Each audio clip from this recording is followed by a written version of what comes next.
kita akan undang. Halo Mbak Marta, apa kabar? Halo Aji, apa kabar? Baik, Baik Ji. Mbak Marta. Mbak Marta gimana? Baik. Baik, sehat Aji. Udah lama banget nih nggak lihat Mbak Marta nih. Biasanya sering Iya, ya kolaborasi dengan Mbak Marta, kita punya kegiatan Mbak Marta yang mengisi ya. Ini udah lama banget. Akhirnya ketemu lagi kita. Mbak Marta boleh diperkenalkan Mbak? baik Aji, terima kasih. Halo sahabat Bursa Efek Indonesia. Ini jadi perkenalkan nama saya Marta, saya dari Mirai Aset Sekuritas Indonesia di bagian Investment Information. Baik, terima kasih Mbak Marta. Oke Mbak, ini mumpung teman-teman nih udah rame yang bergabung, kita langsung mulai aja ya ke pertanyaan pertama ya Mbak ya. Ya. Baik. Mbak, di sini nih tadi kayaknya nih banyak banget investor-investor yang baru masuk ataupun teman-teman yang baru mau jadi investor. Apa sih yang harus dilakukan atau yang dipersiapkan untuk memulai investasi? Nah, boleh disebutkan juga nih Mbak terkait risiko dan pengaruhnya ke pemilihan produk investasi. Silakan Mbak. Iya, Aji, sorry tadi mungkin suaranya agak putus-putus. Jadi tadi tentang resiko ya, Aji.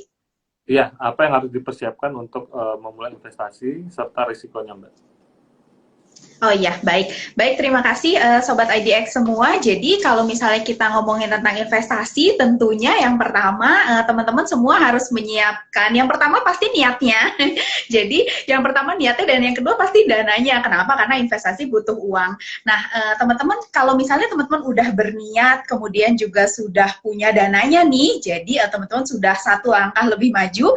Dan berikutnya yang teman-teman perlu ketahui, ini yang mungkin nggak banyak orang yang tahu, tapi ini penting banget kalau misalnya kita mau investasi, yaitu mengetahui risk profile, atau mungkin teman-teman sering dengar. Jadi kita harus tahu nih, kita nih ada di profil resiko yang mana. Kenapa? Karena investasi itu banyak banget macamnya, dan ini salah satunya investasi di pasar modal ya, di produk pasar modal. Nah ini aja di pasar modal aja ada beberapa produk, dan dan resikonya kan beda-beda ya, Ji. Jadi ada Ya, yang resikonya kategorinya rendah, ada yang kategori tinggi. resikonya tinggi. Nah, jadi masing-masing orang itu punya profil resiko itu yang beda. Jadi mereka bisa handle resikonya tuh beda. Ada orang yang cenderung memang lebih suka produk-produk yang resikonya rendah, tapi ada juga yang bisa menerima resiko tinggi seperti itu. Nah, profil resiko itu juga bukan hanya terkait ke tadi ya teman-teman, ke bentuk resikonya, oh kalau saham misalnya resikonya tinggi, kalau misalnya obligasi resikonya rendah. Bukan cuma itu, tapi juga terkait dengan jangka waktu.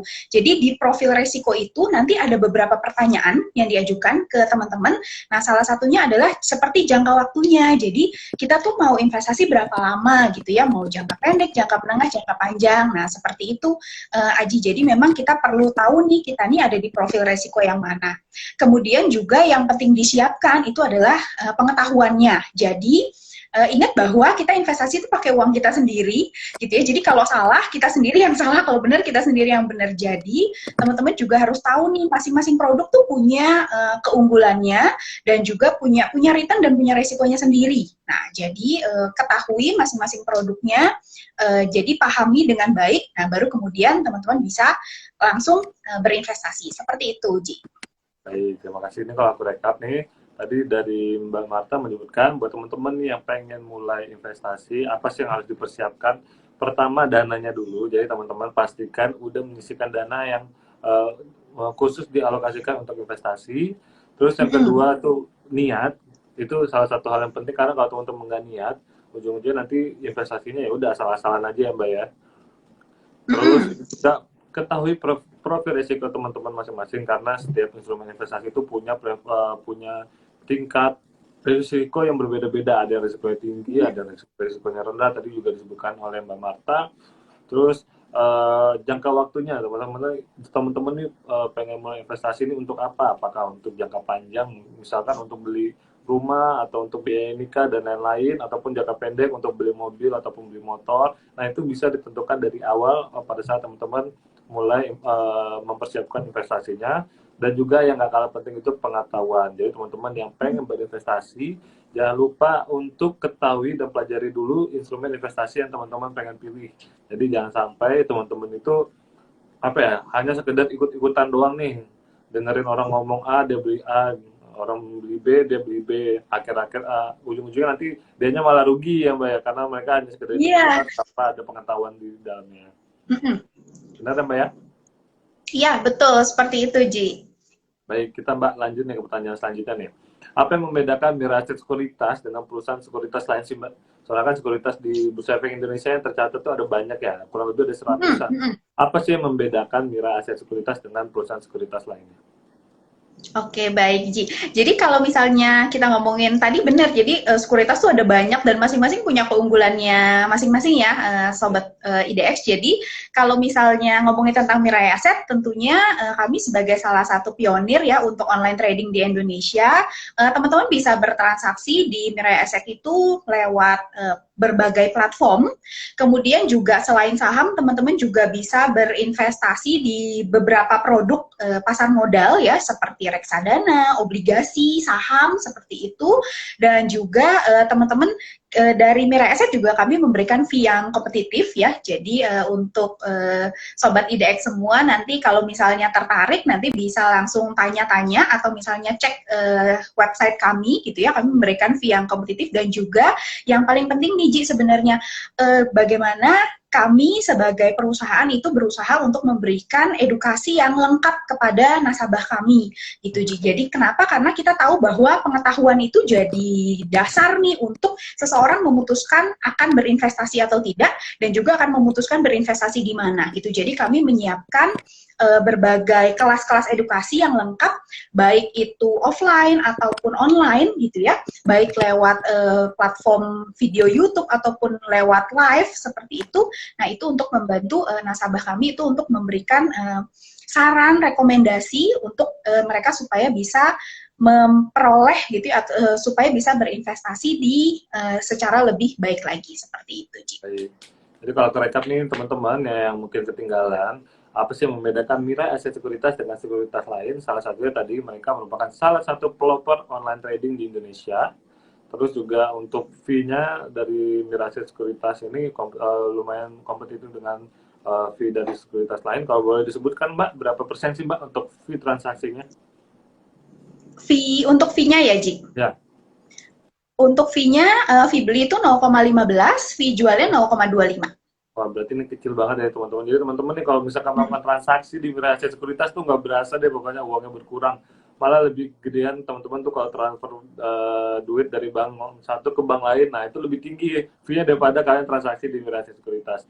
Dan juga yang paling penting nih satu juga yang disebutkan oleh tadi Mbak Marta, edukasi yang memadai. Jadi teman-teman dari Mira Sekuritas ini sering banget membagikan informasi-informasi edukasi terkait pasar modal ataupun instrumen investasi buat teman-teman semua. Jadi teman-teman tuh sehingga pada saat ingin memulai investasi ataupun memilih instrumen investasi yang pengen diinvestasikan, teman-teman itu udah yakin karena udah banyak banget ilmu-ilmu yang diberikan oleh tim dari Mira Aset Sekuritas. Jadi teman-teman yang pengen buka rekening di Mira Aset Sekuritas nggak usah takut karena teman-teman akan dibantu oleh teman-teman Mira Aset Sekuritas dan diajarkan sampai teman-teman bisa benar-benar paham dan mengerti tentang apa yang ingin dilakukan. Seperti itu ya Mbak ya. Oke, kita lanjut ke pertanyaan selanjutnya nih Mbak. Untuk dari tim Mira Aset Sekuritas Mbak, kira-kira ada perkiraan nggak sih untuk IHSG atau sektor tertentu serta pasar modal Indonesia di bulan ini dan sampai akhir tahun 2021? Itu bagaimana dengan untuk apa ya perkiraan IHSG-nya ataupun sektornya dan juga kira-kira setelah pandemi ini pasar modal kita akan seperti apa sih Mbak?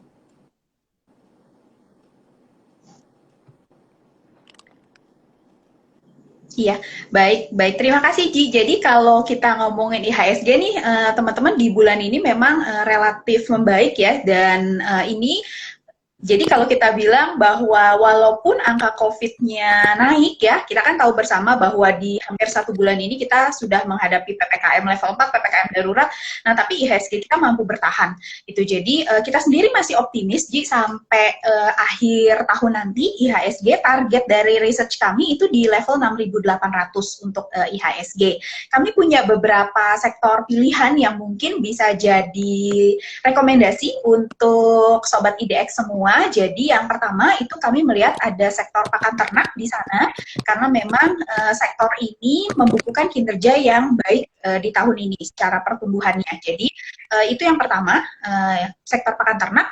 Kemudian kami juga melihat bahwa dengan pandemi ini yang tentunya diuntungkan adalah sektor kesehatan. Jadi kami memilih itu beberapa emiten itu dari sektor kesehatan, khususnya operator rumah sakit dan juga laboratorium. Kemudian selain itu kita juga melihat bahwa dengan dimulainya ya pembuatan baterai listrik ini juga bisa menjadi katalis yang baik nih untuk komoditas nikel. Jadi kami juga pilih ini perusahaan berbasis komoditas nikel. Seperti itu, Ji. Nah, kalau misalnya nanti nih setelah pandeminya selesai, teman-teman, dan semoga cepat selesai ya. Jadi, nah kita juga melihat bahwa kalau misalnya pandemi ini selesai, sektor yang nantinya akan menarik itu adalah sektor-sektor yang sensitif terhadap pertumbuhan ekonomi. Itu sektor apa? Contohnya seperti sektor perbankan, kemudian juga otomotif, kemudian properti, semen. Nah, itu bisa jadi pilihan kalau misalnya pandeminya itu berakhir, seperti itu. Baik, kalau aku bisa rekap nih, jadi dari teman-teman Mira Aset ini memperkirakan IHSG di akhir tahun 2021 ini akan mencapai angka di 6.800. Nah, kalau misalkan itu jadi berarti IHSG ini melewati rekornya lagi nih, jadi sempat di angka 6.000 berapa ya, aku lupa ya, 6.500 apa berapa gitu. Nah, ini jadi akhir tahun ini menurut perkiraan dari teman-teman Mirai bisa melewati rekor barunya lagi. Udah lama banget nih kita udah nggak ngelewatin rekor semenjak tahun 2019 atau 18. Jadi teman-teman semoga ini kesampaian ya buat teman-teman juga semuanya. Untuk rekomendasi tadi dari tim Mirai untuk tahun ini bulan ini sampai akhir tahun mungkin tadi udah direkomendasikan oleh Mbak Marta, mungkin di sektor pakan ternak ataupun rumah sakit dan lab serta komoditas nikel kalau misalkan si baterai listrik ini naik ya Mbak ya untuk produksinya ya. Baik, kita lanjutin Mbak ke pertanyaan selanjutnya nih Mbak. Dalam berinvestasi saham, gimana sih Mbak cara memilih saham yang pengen dimiliki? Jadi boleh dijelaskan nih Mbak, analisa apa aja sih yang basic aja boleh deh Mbak untuk teman-teman yang hadir di sini kan. Ya tadi kalau aku lihat dari pertanyaannya nih rata-rata teman-temannya nih baru mulai investasi. Jadi mungkin kita bisa kasih tahu sedikit basic buat mereka Mbak. Silakan.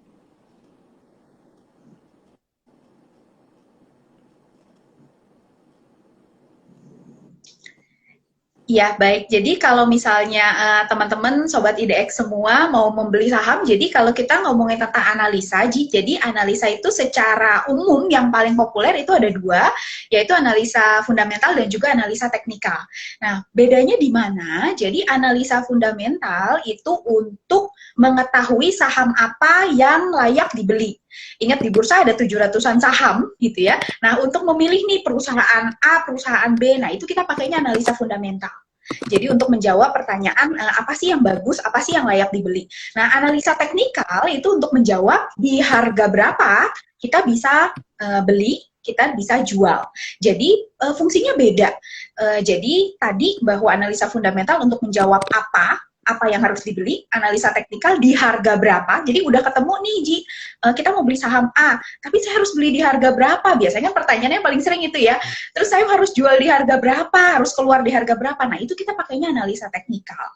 Begitu. Nah, selain dua analisa ini, tentunya teman-teman sekarang kalau kita lihat juga market itu karena dengan semakin majunya teknologi informasi, itu kan informasi gampang sekali diperoleh ya. Jadi news, kemudian rumor, kemudian juga sentimen itu juga jadi salah satu penggerak market. Jadi teman-teman juga kalau misalnya mau jadi trader apalagi gitu ya, atau misalnya mau jadi yang investor begitu. Nah, itu juga kita harus baca berita-berita gitu. Jadi berita-berita yang terkait perusahaannya, industri ataupun secara umum ekonomi secara Indonesia ataupun global. Baik, jadi kalau disampaikan oleh Mbak Marta ini ada dua jenis analisa yang paling populer tadi, fundamental dan juga teknikal. Yang membedakannya tuh fundamental mungkin lebih ke saham apa sih yang pengen teman beli ataupun yang layak untuk dibeli oleh teman-teman, dan juga untuk si teknikal ini mungkin lebih ke harganya. Jadi untuk saham ini kira-kira layaknya untuk di harga berapa dan kira-kira perkiraannya harganya akan sampai di angka berapa seperti itu. Dan juga teman-teman mungkin bisa juga lebih sering memperhatikan berita-berita terkait perusahaan yang sahamnya teman-teman investasikan. Jadi teman-teman di sini kalau misalkan mau ditanya nih Mbak, kira-kira kalau dari tim dari Mira Asia Sekuritas ini lebih baik pakai analisa fundamental ataupun teknikal, boleh nggak Mbak dijelaskan? Oh, jadi ini sebenarnya tergantung Ji. Jadi masing-masing orang tuh punya preferensi ya, karena masing-masing orang punya tujuan investasi yang beda, itu nanti akan menentukan. Kalau misalnya kita mau investasinya jangka panjang gitu ya, nah itu tentunya kita akan lebih berat ke analisa fundamental. Jadi kita akan lebih banyak menggunakan analisa fundamental daripada teknikal gitu. Nah tapi kalau misalnya kita tipikal yang trader, jadi yang investasinya yang jual belinya lebih cepat ya, frekuensinya lebih sering, nah itu lebih kita akan lebih berat ke analisa teknikal. Jadi masing-masing orang punya caranya, punya pendekatannya gitu ya. Dan itu biasanya nanti akan berkembang gitu ya sesuai dengan pengalaman teman-teman nih di bursa, di market seperti itu. Baik, jadi tadi kalau misalkan ada yang nanya nih, bagusnya analisa fundamental ataupun teknikal, nah itu tergantung lagi nih, balik ke teman-teman masing-masing. Kira-kira teman-teman nih untuk investasi jangka panjang ataupun untuk jadi trader, kalau misalkan untuk investasi jangka panjang, mungkin teman-teman bisa menggunakan analisa fundamental. Sedangkan untuk buat teman-teman yang trader nih, misalkan beli pagi jual siang, beli pagi jual sore, beli siang jual sore, nah teman-teman nih bisa menggunakan analisa teknikal karena tadi teman-teman kan akan membaca kira-kira saham tersebut layaknya di angka berapa dan dijual di angka berapa. Nah, seperti itu. Baik, Mbak. Kita lanjut lagi nih ke pertanyaan selanjutnya nih, Mbak. Jadi, setelah mereka udah mengetahui tentang analisa saham yang mereka lakukan, biasanya nih orang bingung nih, Mbak. Mereka udah beli, terus kapan sih mereka harus menjual dan dijual di harga berapa untuk saham yang mereka miliki. Nah, apakah dari teman-teman Mira Asia Sekuritas ada saran, Mbak, terkait ini? Nah, jadi kalau misalnya, nah itu biasanya sering sih untuk menentukan saham mana yang dibeli biasanya nggak susah. Kenapa? Karena banyak banget rekomendasi gitu ya. Nah, biasanya untuk mengambil keputusan nih saya harus beli di harga berapa, harus jual di harga berapa. Nah, itu teman-teman pakai analisa teknikal seperti itu.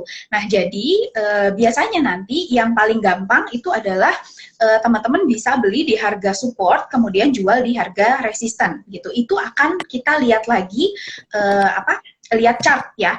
Nah ini kalau misalnya teman-teman trader nih Ji. Jadi kalau misalnya trader kan itu biasanya memang akan lihat chart kemudian lihat oh garis supportnya di sini, garis teknikalnya di sini, garis support resistannya di sini gitu ya. Nah tapi kalau untuk teman-teman yang pakai analisa fundamental yang investor jangka panjang, nanti teman-teman bisa jual itu misalnya ketika harga valuasinya itu sudah melebihi harga valuasi. Jadi kalau misalnya kita di investasi saham, biasanya di perusahaan sekuritas itu pasti ada tim research nih. Nah, mereka itu yang akan bikin research report dan juga akan mengeluarkan target harga secara fundamental. Nah, kalau misalnya memang target harga fundamentalnya udah kena, ya udah teman-teman bisa jual seperti itu. Sebenarnya sih kalau menurut saya penting juga kita tuh dari awal sebelum kita beli suatu saham, kita memang terutama yang trading ya. Jadi sudah punya nih target. Jadi kalau misalnya saya beli satu saham, target profit saya berapa, target cut loss saya berapa gitu. Jadi ini untuk membatasi, apalagi untuk yang trader, ini untuk membatasi nih tingkat kerugian kita. Misalnya saya target harga misalnya saya beli nih di harga 1.000, target saya kalau 10% jual. Berarti kalau naik 10% jual, nah cut loss-nya itu biasanya sepertiganya. Jadi misalnya kalau turun 3,5% saya harus jual seperti itu. Jadi penting teman-teman di awal itu punya target seperti itu. Baik, jadi buat teman-teman nih yang udah beli saham kadang bingung untuk jualan kapan, nih ada saran dari Mbak Marta. Jadi buat teman-teman dan trader, misalkan belinya tuh di harga support, belinya di harga support dan jualnya tuh nanti tunggu di harga resistance, ataupun kalau misalkan saham harganya tuh udah melebihi dari angka teman-teman beli di awal seperti itu. Ataupun kalau fundamental, teman-teman bisa jual pada saat harganya sudah melebihi angka valuasinya. Atau juga teman-teman nih bisa juga jadi sebelum menentukan beli dan menjual saham tadi, tentukan targetnya dulu. Jadi misalkan teman-teman untuk yang misalkan investor targetnya untuk 10 atau 5 atau 10 tahun, ya udah berarti teman-teman jualnya pada saat di angka tersebut, maksudnya di tahun tersebut, ataupun pada saat misalkan targetnya beli ini kalau misalkan udah 200% mau jual, ya udah berarti pada saat nilai sahamnya sudah mencapai 200% itu teman-teman langsung jual. Yang penting teman-teman tuh konsisten dan disiplin pada saat melakukan pembelian dan juga melakukan jual beli saham yang teman-teman miliki. Seperti itu ya Mbak ya? Ya, iya seperti itu, Ji. Baik, kita lanjut Mbak. Dalam melakukan analisa tersebut, apakah ada hal lain yang perlu dipertimbangkan dalam pemilihan analisa yang tepat untuk teman-teman investor nih, selain analisa teknikal dan fundamental tadi Mbak? Jadi sebenarnya sih kalau misalnya kita ngomongin tentang analisa fundamental dan teknikal itu sebenarnya udah cukup. Tapi balik lagi Ji, bahwa analisa itu semuanya itu sifatnya subjektif. Masalahnya nggak ada satu analisa yang secara umum itu bisa digunakan oleh semua orang dan juga menghasilkan konsisten return yang sama gitu ya. Akhirnya ini akan balik lagi sih ke investornya, ke tradernya gitu loh. Mereka akan tadi ya mereka akan menyesuaikan gitu ya dengan ada learning curve-nya lah. Jadi mereka akan belajar gitu, oh analisa yang ini cocok buat saya. Teknikal itu kan juga banyak banget indikatornya.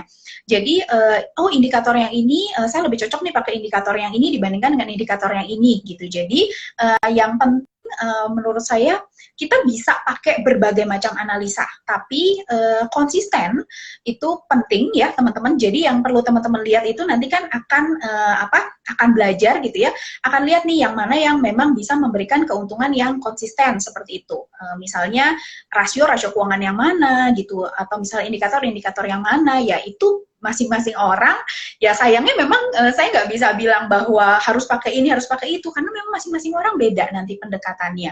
Jadi belum tentu nih kalau kita bilang indikator ini yang paling bagus, tapi ketika teman-teman memutuskan beli dan jual itu ketika di market itu akan beda lagi gitu. Analisa itu hanya salah satu faktor sih yang nanti lebih banyak lagi, yang nanti lebih menentukan lagi ya contohnya seperti psikologi seperti itu. Seperti Berarti itu. lebih ke trial and error Mbak ya. Jadi teman-teman bisa mencoba Iya, betul. analisa yang teman-teman ketahui atau yang pengen teman-teman pelajari sampai akhirnya teman-teman cocok nih dengan salah satu analisa. Nah, mungkin itu yang bisa teman-teman selalu pakai. Jadi teman-teman buat teman-teman yang masih baru mulai, teman-teman cobain aja dulu semua yang teman-teman tahu sampai akhirnya teman-teman cocok satu. Nah, itulah mungkin analisa yang bisa teman-teman lanjutkan. Baik, kita lanjutin Mbak ke pertanyaan selanjutnya nih Mbak. Boleh dijelaskan nggak Mbak? Tadi ini kan kita nyebutin nih Mbak, kalau misalkan fundamental untuk investor, teknikal untuk trader. Nah, apa sih Mbak bedanya investor dan juga trader? Jadi tadi ada yang nanya nih Mbak.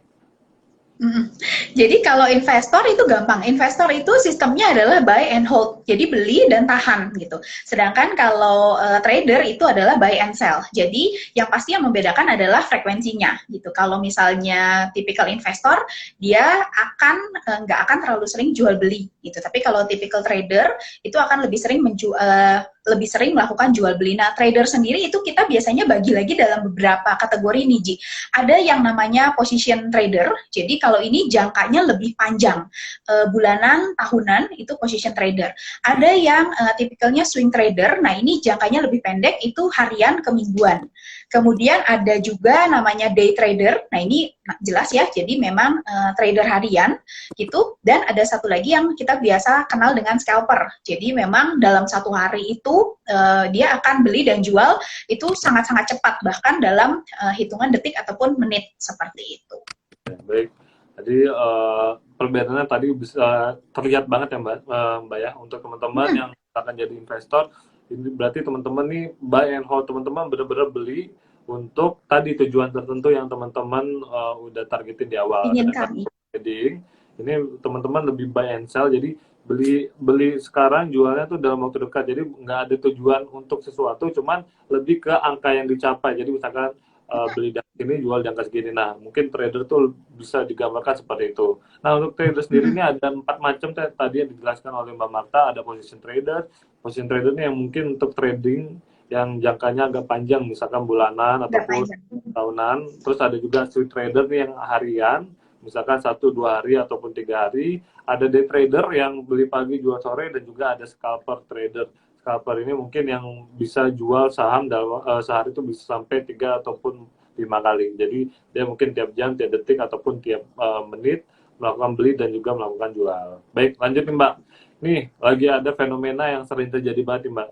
Jadi banyak banget nih orang ataupun investor nih, apalagi kalau di angkatan corona ini ya, yang beli saham karena ikut-ikutan. Nah, niatnya tuh tadi mereka pengen trading, cuman pada saat apa ya, di lapangan ngelihat ternyata sahamnya turun, otomatis langsung jadi investor. Nah, gimana sih pandangan dari teman-teman Mirai terkait fenomena ini, Mbak? Iya, jadi Ji, kalau kita ngomongin tentang tadi ya fenomena ikut-ikutan itu sebenarnya kita nggak bisa hindari. Nah di forex tuh sekarang udah ada yang namanya social trading, udah dari tahun 2015 bahkan di apa sebelum itu udah ada. Jadi gimana orang itu mengcopy suatu cara gitu ya dari seorang trader kemudian digunakan. Nah ya kurang lebih ya yang terjadi di Indonesia juga seperti itu. Jadi bahwa direkomendasikan apa kemudian kita beli gitu ya sama-sama bareng-bareng gitu. Nah teman-teman yang penting sih kalau menurut saya ini sah-sah aja ya, nggak ada yang salah dengan ini. Tapi mungkin yang perlu teman-teman pertimbangkan adalah yang pasti ketika kita mengambil keputusan saya mau beli saham ini, teman-teman harus ingat nih kenapa saya beli saham ini. Jadi selalu ada alasan kenapa kita mengambil suatu keputusan kan itu.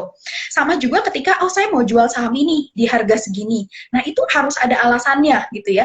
Jangan mengambil keputusan itu ya cuman berdasarkan blank gitu ya tanpa alasan apa-apa. Kenapa? Karena kita nggak akan belajar kalau kayak gitu.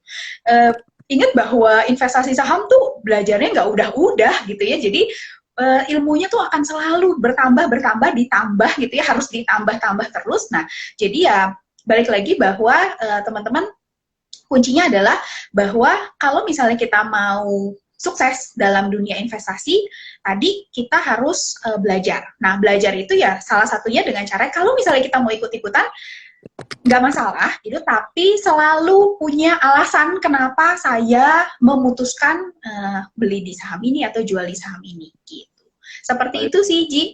Terima kasih Mbak Marta. Jadi teman-teman nih yang mungkin dari kemarin ikut-ikutan nih, orang A bilang ayo beli saham B, pada beli saham C, ayo pada beli. Nah teman-teman nih sebenarnya nggak apa-apa kalau misalkan pengen mengikuti rekomendasi dari orang tersebut. Cuman tadi ada hal yang penting banget nih harus teman-teman ketahui, harus tahu alasan kenapa teman-teman beli saham ini. Jadi teman-teman mungkin si A rekomendasikan A, saham B, jadi teman-teman nih pelajari dulu nih kenapa sih aku harus beli saham ini. Terus teman-teman lihat dulu, pelajari laporan keuangannya, kira-kira apakah emang ada hal-hal yang bisa membuat harga saham ini naik atau enggak, ataupun ya udah saham ini hanya karena omongan orang untuk niat jahat menaikkan harganya, pada saat orang pada beli dia jual, akhirnya orang-orang yang ikutan tuh nyangkut gitu ya Mbak ya. Jadi teman-teman tadi tuh alasannya tuh harus benar-benar diketahui kenapa sih teman-teman harus membeli saham yang direkomendasikan sama seseorang seperti itu. Baik Mbak, lanjut lagi nih Mbak. Boleh nggak sih Mbak dijelaskan lengkapnya nih bagaimana cara membeli saham untuk trading, dan apakah cara pemilihan saham untuk trading itu sama dengan pemilihan saham untuk investasi jangka panjang? Tadi tuh sebenarnya udah dijelaskan sama Mbak Marta di awal, tapi boleh Mbak disampaikan lagi terakhir buat teman-teman yang Iya, jadi teman-teman mungkin ya saya jelasin yang trading dulu gitu ya. Kalau analisa teknikal itu sebenarnya secara sederhana ya. Ini secara sederhana karena sebenarnya juga lumayan apa rumit gitu ya. Tapi intinya seperti ini.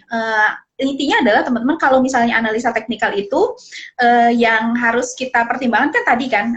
Jadi kita beli di harga berapa, jual di harga berapa.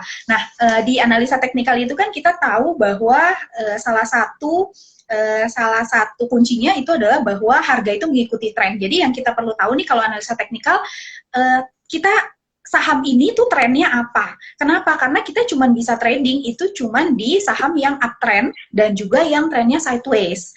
Jadi kalau yang sahamnya downtrend itu kita nggak akan bisa trading. Nah, saham yang bullish atau uptrend dan juga saham sideways itu kuncinya gampang. Kalau saham yang sideways itu berarti kita beli di support, jual di resisten seperti itu. Nah, kalau saham yang uptrend, ya udah teman-teman tinggal nunggu nih trennya lagi naik, teman-teman tunggu ketika harganya turun, baru kemudian beli seperti itu. Nah, itu yang teknikal. Kalau misalnya yang fundamental itu biasanya kita yang paling umum adalah kita lihat laporan keuangan, kemudian juga rasio keuangan. Jadi yang paling gampang, balik lagi, teman-teman itu bisa bandingkan dengan perusahaan sejenis, perusahaan lain di industri sejenis. Jadi kalau misalnya ada di satu industri ada beberapa perusahaan, kita mau investasi misalnya di industri itu, teman-teman cari yang punya rasio keuangan yang paling bagus gitu. Contohnya apa rasionya yang penting nih untuk jangka panjang? Itu adalah rasio utang. Jadi jangan sampai, apalagi untuk investasi jangka panjang ya, jangan sampai kita investasi di perusahaan yang utangnya banyak gitu. Jadi kita cari yang rasio utangnya aman. Kemudian yang penting juga itu rasio profitabilitasnya. Jadi memang yang menghasilkan keuntungan.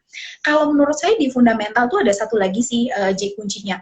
Itu selain kita memilih perusahaan, itu adalah kita memilih industri yang tepat. Nah, ini jadi challenge nih. Kenapa? Karena zaman sekarang itu kan cepat banget ya berubah gitu ya.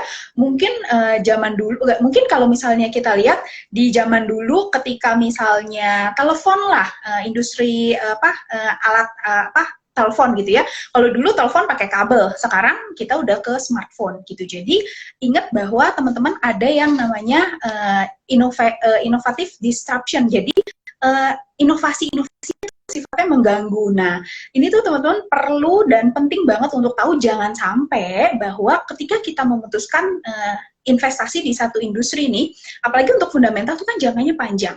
Jadi teman-teman harus menganalisa baik-baik industrinya. Jangan sampai ketika misalnya nih saya mau investasi 10 tahun lagi, untuk 10 tahun, tapi nanti di 10 tahun lagi industrinya udah nggak ada. Gitu. Jadi pelan-pelan tuh udah tergantikan dengan yaitu dengan produk-produk atau jasa-jasa yang lain gitu. Jadi ngelihat industri menurut saya itu juga salah satu kunci yang penting untuk dianalisa fundamental.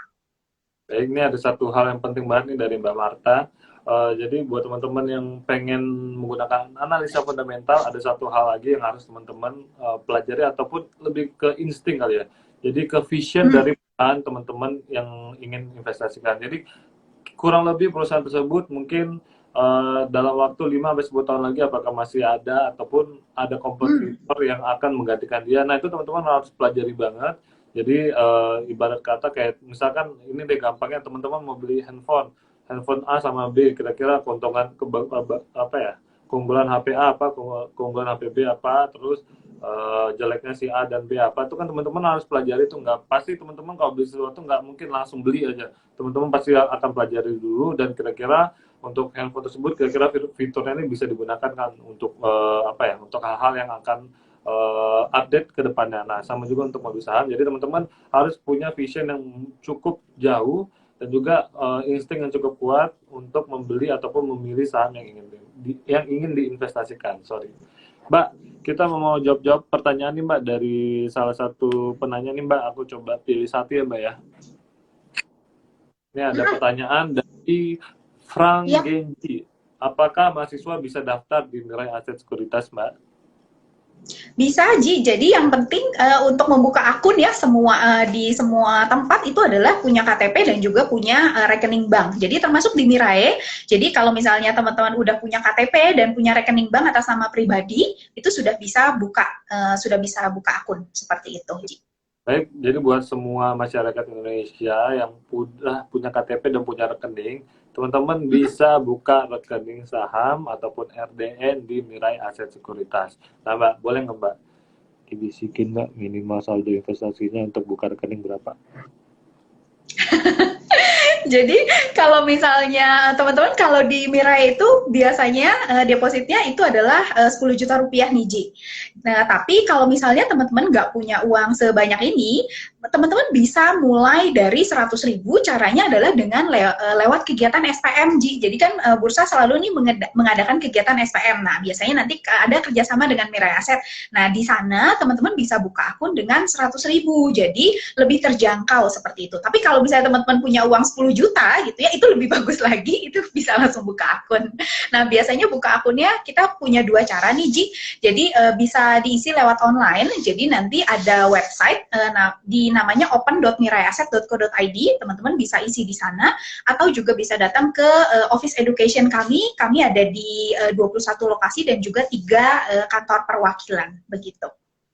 Ya, jadi buat teman-teman tadi untuk saldo investasinya minimal kalau teman-teman pengen langsung datang dan buka langsung itu di 10 juta rupiah. Cuma dari teman-teman Mirasis Sekuritas nih ada kerjasama dengan Bursa Efek Indonesia. Jadi teman-teman bisa melakukan pembukaan rekening di Mirasis Sekuritas hanya dengan 100.000 rupiah saja. Nah, untuk jadwal edukasinya dengan Bursa Efek Indonesia, teman-teman bisa cek nih di tadi websitenya Mirai. Biasanya mereka di situ menginformasikan tentang jadwal-jadwal kegiatan SPM yang akan dilakukan dengan Bursa Efek Indonesia. Nah, teman-teman bisa langsung daftar biar bisa mendapatkan tadi tuh pembukaan rekening dengan nominal 100.000 rupiah. Mbak, ini ada lagi nih Mbak yang nanya nih Mbak. Untuk ini, mahasiswa lagi nih Mbak. Investasi yang cocok untuk mahasiswa tuh gimana sih? Yang kayak gimana? Soalnya nih mereka kan masih ini ya Mbak ya, mereka udah punya KTP cuman belum ada penghasilan, masih uang jajan dari orang tua. Kira-kira ada nggak nih Mbak rekomendasi dari Mbak Marta untuk mahasiswa-mahasiswa? Nah, kalau misalnya untuk mahasiswa, nah biasanya balik lagi nih, yang penting teman-teman kalau 100.000 sih saya yakin nggak susah ya nyarinya, pasti ada uangnya. Jadi teman-teman bisa mulai dari tadi dari 100.000. Nah, kalau memang mau investasi saham dan memang profil resikonya cocok di saham begitu ya, jadi memang yang bisa menerima resiko, nah itu teman-teman bisa mulai itu investasinya di saham. Nah, nanti teman-teman bisa misalnya mulai nih beli perusahaan-perusahaan yang kita kenal gitu ya, yang teman-teman kenal gitu. Jadi yang memang punya nama besar atau kapitalisasinya besar seperti itu. Itu kalau ngomongin saham. Selain itu, selain di saham, balik lagi bahwa ada banyak lagi pilihan investasi di pasar modal. Itu ada reksadana, ada obligasi. Nah, teman-teman mungkin kalau obligasi relatif lebih tinggi ya nilainya, butuh uangnya 1 juta. Tapi kalau di reksadana, teman-teman itu bisa mulai dengan 100.000, 50.000 seperti itu. Kami di Mirai Asset juga menjadi agen penjual untuk reksadana. Jadi nanti kalau misalnya masuk ke Mirai Asset, teman-teman juga bisa beli produk reksadana lewat kami. Seperti itu, Ji. Baik, jadi teman-teman nih ada satu keunggulan lagi. Teman-teman cukup dengan membuka rekening di Mirasi Sekuritas, teman-teman bisa langsung berinvestasi di saham sekaligus reksadana. Jadi teman-teman ini banyak banget nih keunggulan dari Mirasi Aset Sekuritas. Ini Mbak ada lagi pertanyaan dari salah satu mahasiswa lagi nih. Ini banyak mahasiswa nih yang hadir untuk IGLAF pada sore hari ini. Nah, apakah wajib pakai buku tabungan karena di BCA Tapan Ekspresi itu nggak ada buku tabungannya, Mbak? Gimana, Mbak? Silakan. Oh iya, untuk buku tabungannya nggak wajib. Jadi biasanya kalau misalnya nggak ada buku tabungan itu digantikan dengan screenshot itu dari mobile BCA-nya, dari mobile banking-nya. Itu yang penting itu ada nama jelas dan juga nomor rekening di sana gitu. Jadi sekarang kan mungkin juga memang pembukaan rekening udah jarang ya yang kasih buku tabungan, ya itu bisa pakai screenshot yang ada dari mobile banking seperti itu. Jadi buat teman-teman nih yang nggak punya buku tabungan, yang masih pakai apa ya tadi rekening pelajar ataupun mahasiswa, teman-teman nggak usah takut lagi, teman-teman bisa menggunakan mobile banking dari teman-teman. Yang penting di situ tertera nomor rekening, nama dan juga apalagi Mbak? Tadi cukup ya, nama Nomor dan rekening dan nama, ya. baik. Jadi teman-teman bisa langsung membukakan rekening di Mirasi Sekuritas. Nah, ini ada lagi pertanyaan dari mana tadi?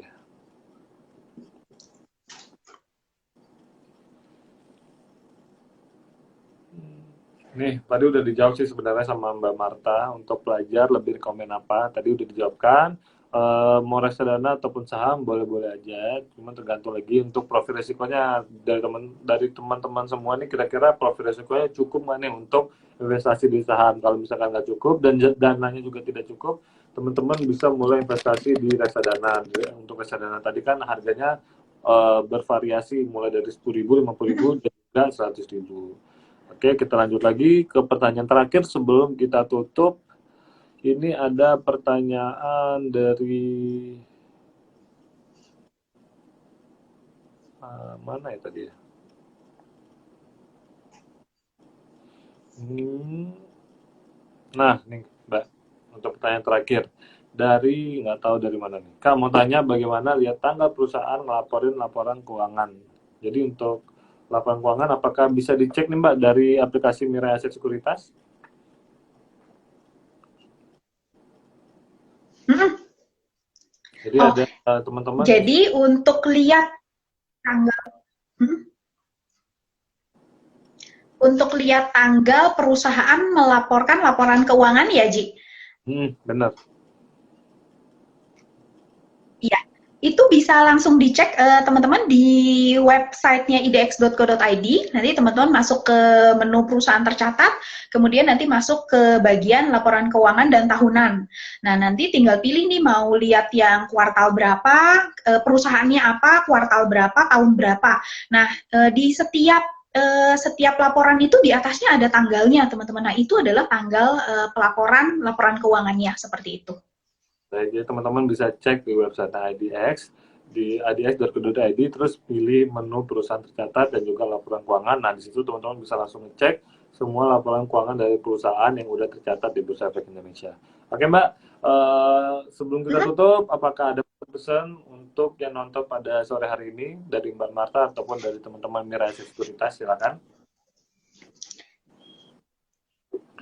Iya, baik. Baik, sebelumnya terima kasih banyak Ji udah ngundang kami dari Mirai Aset untuk join di live IG di sore hari ini. Nah, teman-teman mungkin dari saya yang terakhir, teman-teman buat teman-teman yang belum investasi, yang akan memutuskan untuk berinvestasi, teman-teman kuncinya yang pertama itu selalu kenali diri kita. Jadi, kenali tujuan kita itu apa, tujuan kita investasi itu apa, profil resiko kita apa. Nah, itu teman-teman perlu teman-teman ketahui sebelum memutuskan untuk berinvestasi dan juga tadi pengetahuan akan produk itu sangat-sangat penting. Untuk teman-teman yang sudah berinvestasi, kalau menurut saya kuncinya cuma dua sih teman-teman. Yang pertama itu tetap belajar. Jadi balik lagi bahwa bukan cuman jadi tetap belajar dan juga baca ya. Jadi belajar analisa-analisanya dan juga teman-teman selalu update berita. Kenapa? Karena semuanya itu kita bisa baca.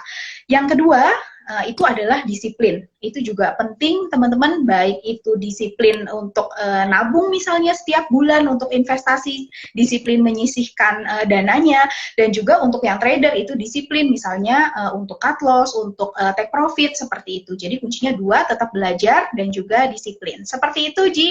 Baik, terima kasih buat Mbak Marta dari Mira Sekuritas.